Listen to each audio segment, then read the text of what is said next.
அன்பின் உறவுகளுக்கு இனிய வணக்கங்களோடு நான் உங்கள் அன்பின் சியான் என்றோ. நேற்றைய நாள் நான் கூறியதைப் போல நாளை மறுதினம் மிக சிறப்பான ஒரு தரமான போட்டி ஒன்று நடைபெற காத்திருக்கிறது. இந்திய மற்றும் பாகிஸ்தான் அணிகள் மோதிக்கொள்ள இருக்கின்ற இந்த 2020 உலகினத்தினுடைய லீக் ஆட்டம் மிக பெரும் பேசும் பொருளாக மாறிவிட்டது. இலங்கையில் இப்பொழுது ரசிகர்கள் இந்த போட்டியை காண்பதற்காக பல்வேறு நாடுகளிலிருந்து ரசிகர்களும் இந்தியாவிலிருந்தும் பாகிஸ்தானிலிருந்தும் இலங்கைக்கு வந்தடைந்திருக்கிறார்கள்.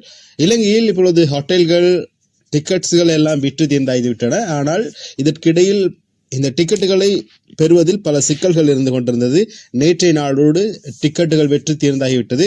எனவே இந்த போட்டியை காண்பதற்கு ரசிகர்கள் ஆயத்தமாக இருக்கும். இந்த சூழலில் இன்னொரு விஷயம் பெரிதாக பேசப்பட்டு கொண்டிருக்கிறது. இலங்கையினுடைய காலநிலை இப்பொழுது மாற்றம் அடைந்திருக்கிறது. இலங்கையில் இருக்கக்கூடிய சில இடங்களில் மழை பெய்து கொண்டிருக்கிறது.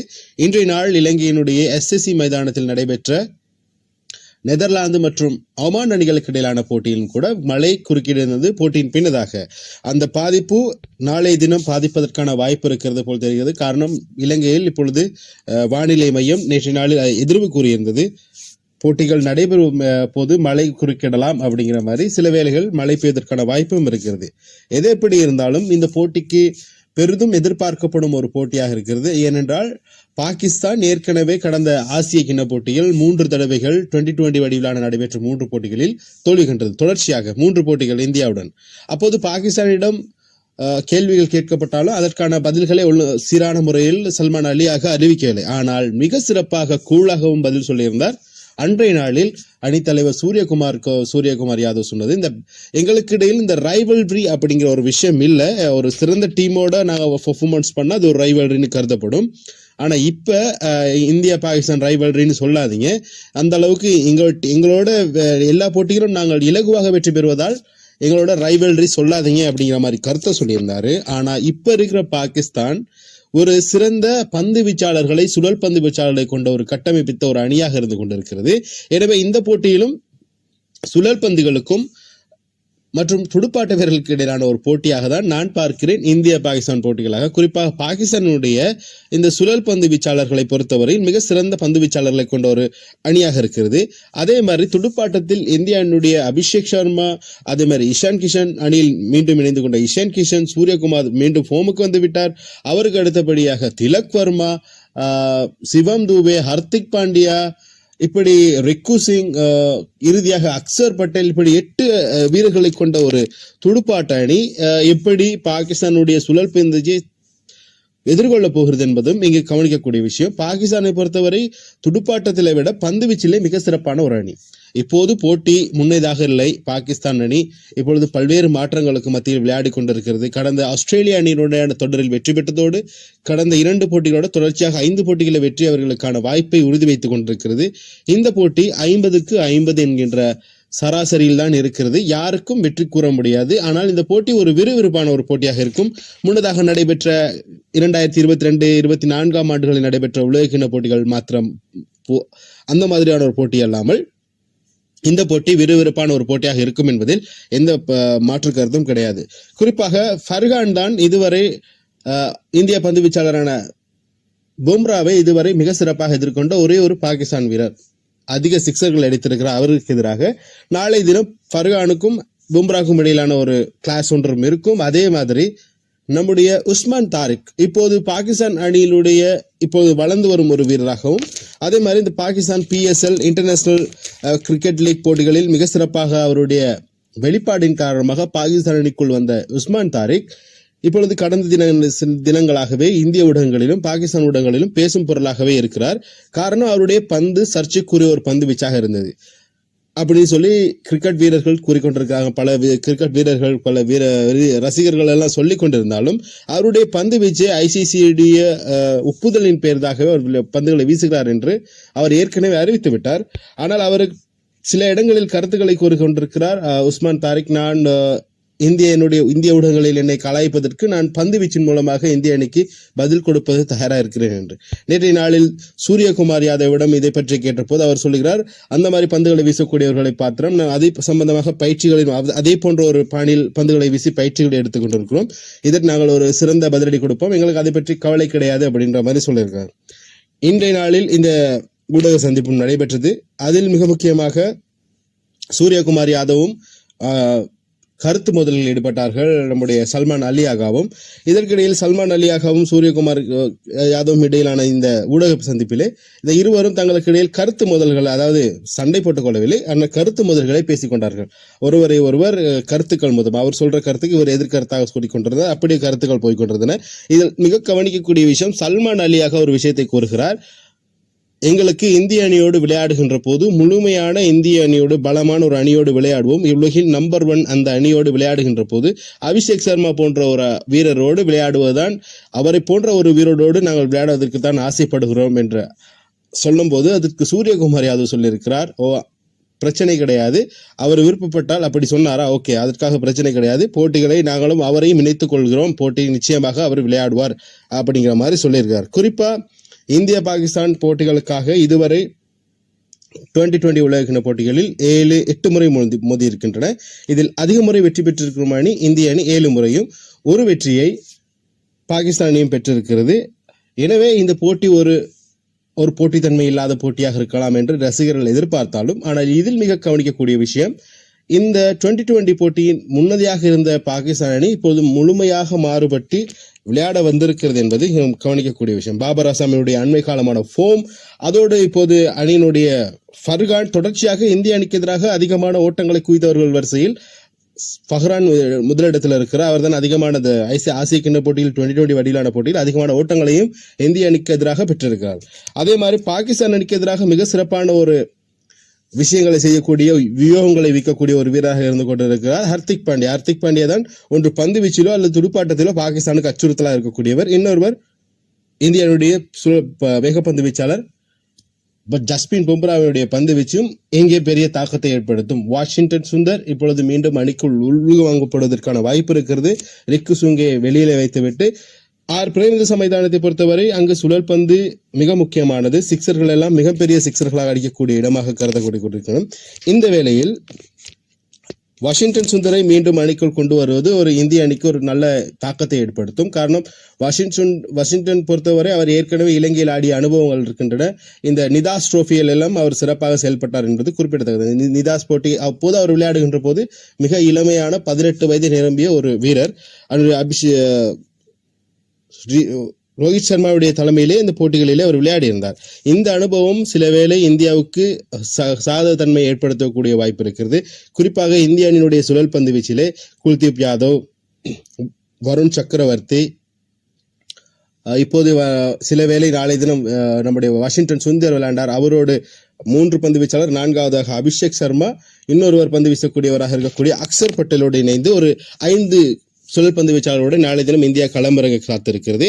அதே மாதிரி பாகிஸ்தான் சார்பாக பந்து வீச்சிலே மிக சிறப்பாக பந்து வீசக்கூடிய மிக சிறப்பான பந்து வீச்சாளர் இருக்கிறாங்க. சுழல் பந்து வீச்சிலே முகமது அப்ரார் அகமட், அவரோடு முகமது நவாஸ், சதாப் கான், சயீம் அயூம், மற்றொரு பந்து வீச்சாளர் இருக்கக்கூடிய உஸ்மான் தாரிக், இப்போது மிக சிறப்பாக பேசும் பொருளாக இருக்கக்கூடிய உஸ்மான் தாரிக்கோடு பாகிஸ்தான் அணி சுழல் பந்து வீச்சாளர்களை களம் காண காத்திருக்கிறது. பாகிஸ்தானை பொறுத்தவரை பந்து வீச்சினுடைய வேக பந்து வீச்சாளர்களாக விளையாடக்கூடிய வாய்ப்பு நாளை தினம் இருக்கக்கூடியவர்களாக ஷைன் ஷாஃப்ரி நாளை தினம் விளையாடுவதற்கான வாய்ப்பு இருக்கிறது. ஷைன் ஷாஃப்ரியோடு இணைந்து கொண்டு ஃபதீம் அஷ்ரஃபும் நாளை தினம் விளையாடுவதற்கான வாய்ப்பும் இருக்கிறது.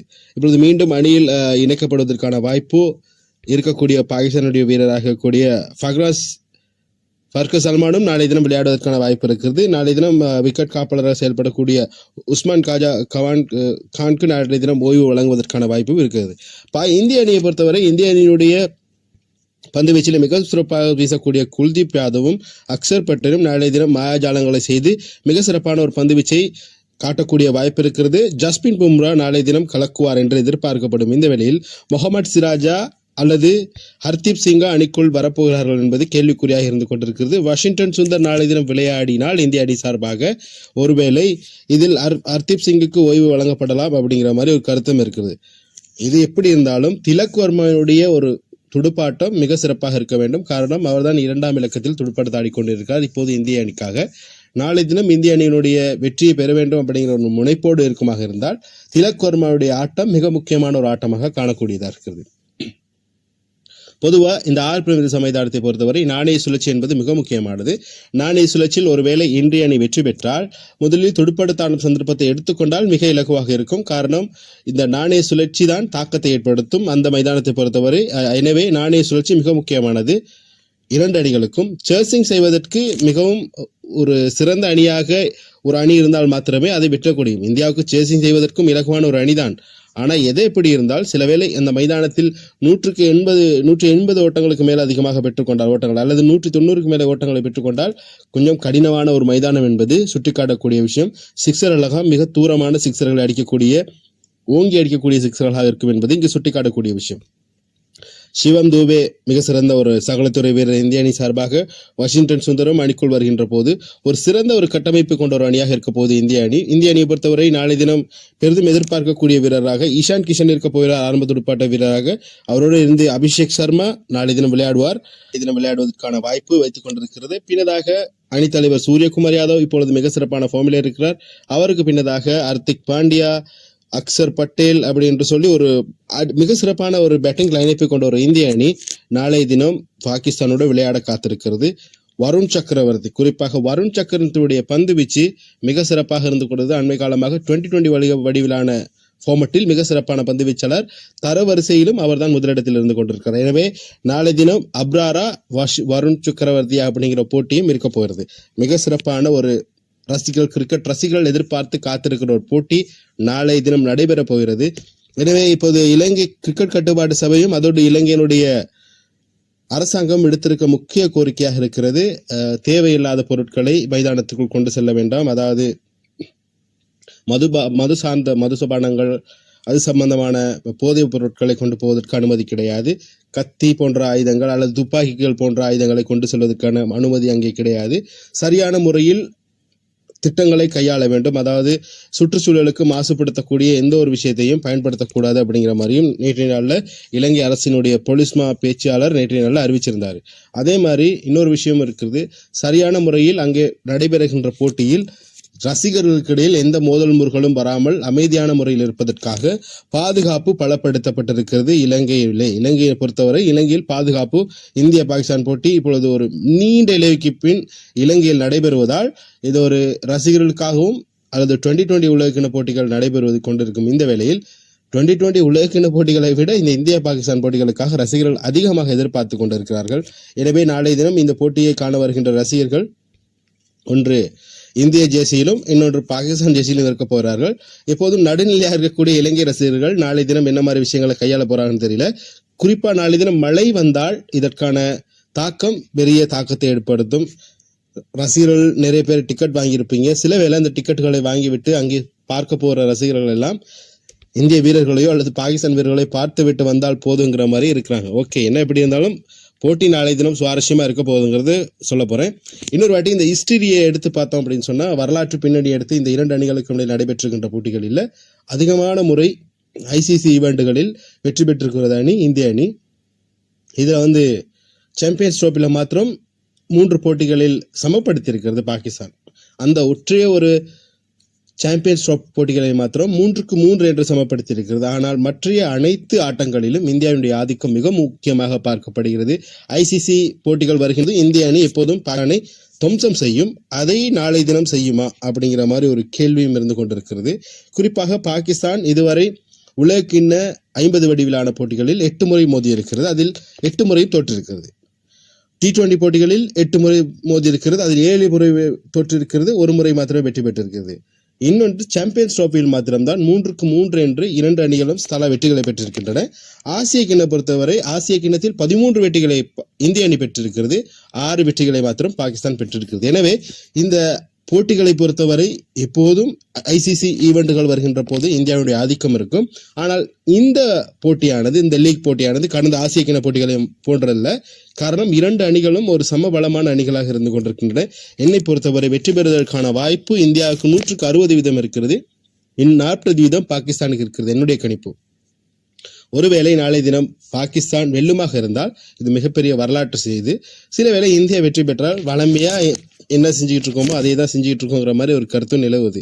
எது எப்படியோ நாளை தினம் பந்து வீச்சாளர்களுக்கும் சுழல் பந்து வீச்சுக்கும் துடுப்பாட்டத்துக்கும் தான் இங்கே போட்டியை தவிர தனிப்பட்டு எந்த வீரர்களும் ஓட்டங்களை குவிப்பதற்கான வாய்ப்பு இருக்கிறதா என்று பார்த்தால் அபிஷேக் சர்மா சில வேளை நாளை தினம் ஆதிக்கம் செலுத்தக்கூடிய ஒரு வீரராக இருப்பார் இந்திய அணி சார்பாக.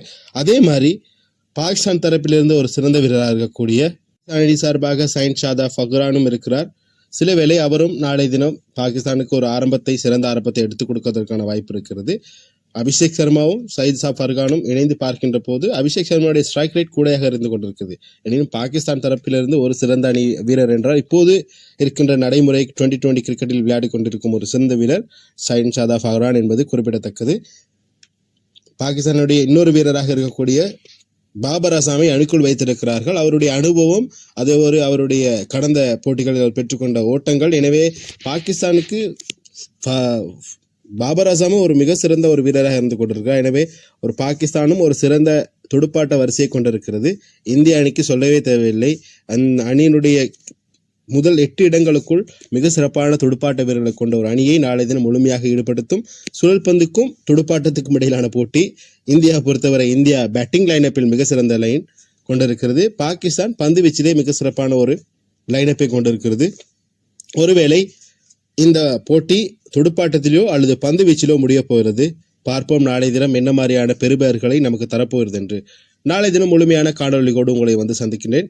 அதுவரை விடைபெறும் நான் உங்கள் அன்பின் ஷியானின்றோ.